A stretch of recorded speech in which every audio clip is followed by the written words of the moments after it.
Yo, hello everyone and welcome back into a brand new video. In today's tutorial guys, I will be showing you how to fix withdrawal failed in Etoro. This should be a very simple video, so make sure to watch it from now till the end so you can get the full information.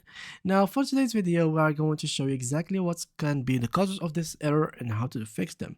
Now the causes are gonna be from two sides, either from your side or from Etoro's side. Now when it comes to Etoro's side, you're simply gonna need to go to status.etoro.com to check if it is from their side.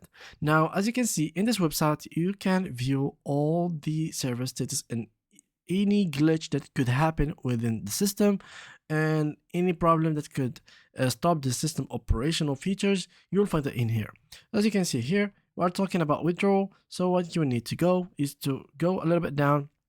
It is operational for payments, but let's go and click on details, and here you can view the withdrawal system as you can see right over here. So guys, as you will be seeing, so now we have seen that there is no problem from here, but in case it was from here, then you simply have to wait for them to fix it.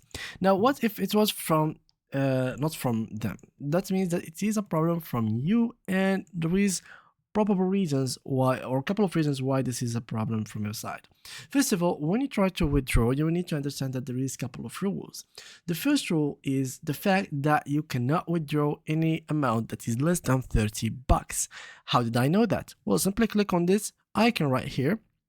And as you can see, refunds in your balance, not invested funds, minus unsettled deposits available for the withdrawal. So this is basically what is the withdrawal balance. And this is basically the rule that you have to go for. Minimum withdrawal amount is 30 bucks. In case you don't have that, then, I mean, you should literally try to invest it, gain more money, and then try to get it up to 30 bucks and then withdraw it back.